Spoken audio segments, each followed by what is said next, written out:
Alright, as the power tools keep going, the opposition are not left behind. They are still preparing the way to make sure they can unseat President Bola Ahmed Tinubu coming 2027, and they are using every variable tools alternative for them to do that. Yesterday, some opposition leaders gathered at Ibadan as a new strategy to remove President Bola Ahmed Tinubu and send him back to Lagos coming 2027. Well, if this is your first time coming across our channel, welcome to NAIJA Prince News. Please do us a favor by clicking on your subscribe button and don't forget to on your notification bell. It has become a common knowledge now that Nigeria's opposition leaders yesterday in Ibadan, Oyo State capital, resolved to present a united front in the 2027 general elections, agreeing to field a single presidential candidate to challenge President Bola Tinubu of the ruling All Progressives Congress. The decision was one of the major highlights of a national summit of opposition political leaders, where participants gathered to fashion the way out of the current challenges facing the nation. They also warned that Nigeria's democracy is under increasing strain and requires urgent collective action to safeguard it. The summit, themed Safeguarding Nigeria's Democracy, a national dialogue, brought together key opposition figures across party lines, culminating in adoption of a joint communique known as the Ibadan Declaration. We're now being joined by Professor Pat Utomi, one of the opposition leaders who took part in the summit in Ibadan, to have a conversation. Good morning, Professor Utomi. Good to have you join us on the morning show today. Morning, Steve. How are you? Very well, thank you. I'm glad to be able to join you. Thank you very much. All right, so you were in Ibadan last night, and everybody is talking about the Ibadan Declaration. 13, I believe, political parties, including ADC, which you now belong to. We also saw that former President Olusegun Obasanjo was in attendance, I believe, as the chair of that summit. Talk to us, Prof, about the significance of that event of yesterday, the Ibadan Declaration, and the likelihood that the coalition can pull through in the specific demands that they are making, such as asking that the umpire, the INEC chairman, to exit his position because you consider him to be biased, and the fact that you are saying that you will work towards a single presidential candidate. What is the significance of yesterday, and what does it portend for 2027? You know, Steve, Ibadan holds a very special place in the history of democracy in Nigeria. I was very proud to return home there because I went to high school in Ibadan, just 2 or 3 miles from where that summit took place. And I remember very, very clearly the 1960s when I lived there.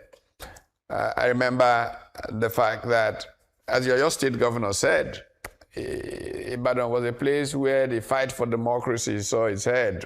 Operation Wait Here and all of that was that fight to ensure that democracy held in Nigeria's early days.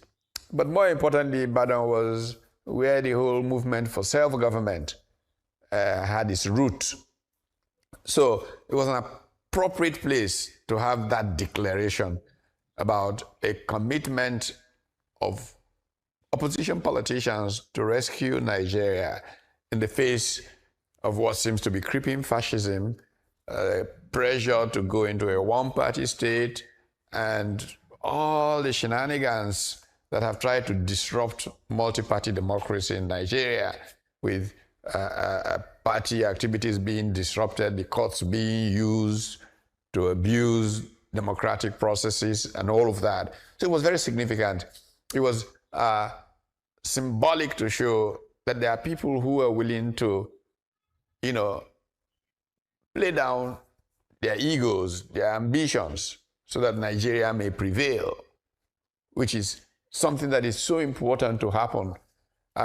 Some of us who not only came out of Ibadan of the 60s and saw the Agbekoya riots and all of that, but who were in the front line, if you may, of the fight for democracy in Nigeria after the June 12 elections were aborted, are scandalized that our democracy is in a worse shape now than it has ever been, and are proud to be associated with others to say we must restore democracy in Nigeria now. Please, before we continue, do me a favor by clicking on your subscribe button. Just the only way to encourage and support us. So that statement was a statement about the importance of democracy in Nigeria. That's the most important statement that was made in Ibadan. So Nigerians are committed to the democratic process. We don't want to install kings. We don't need KBACs. We want a people concerned about the people. And we want governments that are driven by the ordinary person's burden more than playing up to foreign interests and all of that. And so the Ibadan Declaration was a call for national liberation, sadly, again. And I was very proud to be there. As you probably know, I gave the keynote on the economy. We hear things that are being said about how this way all of us wanted removal of subsidy. Of course, we wanted removal of what was called subsidy. 70% of what was called subsidy was corruption, pure corruption. If you came in and you took care of removing that 70% corruption, the other 30%, there are ways you will manage it, and the dignity of the human person will go into how we begin to rebuild, expand the economy, and growth. I told a story in Ibadan of filling up my tank on the express just as we were about to leave Lagos. And I realized that, and I was reading some report, the Piggy Save report on savings in Nigeria, saying the average Nigerian, well, 58% of us earn 100,000 naira a month or less. And it took nearly 2.5 that upper limit to fill my tank. And I thought to myself, this is the most uneven kind of economy that there is. How can we live in a society that cares so little for the weak, for the small man?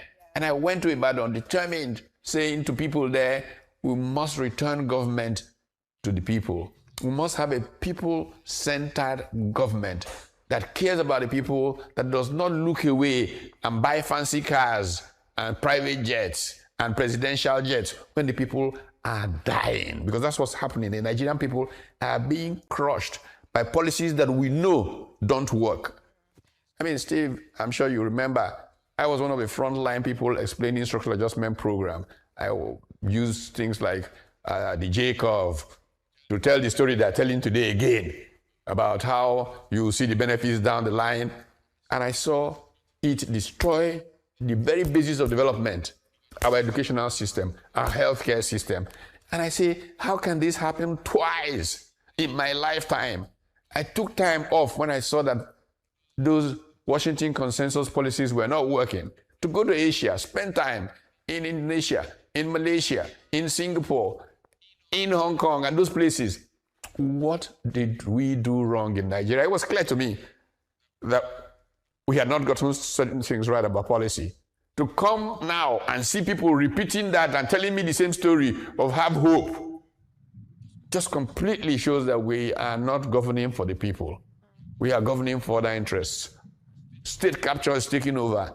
And the people who are politicians, if they really are truly politicians, must unite in this kind of circumstance to say enough is enough.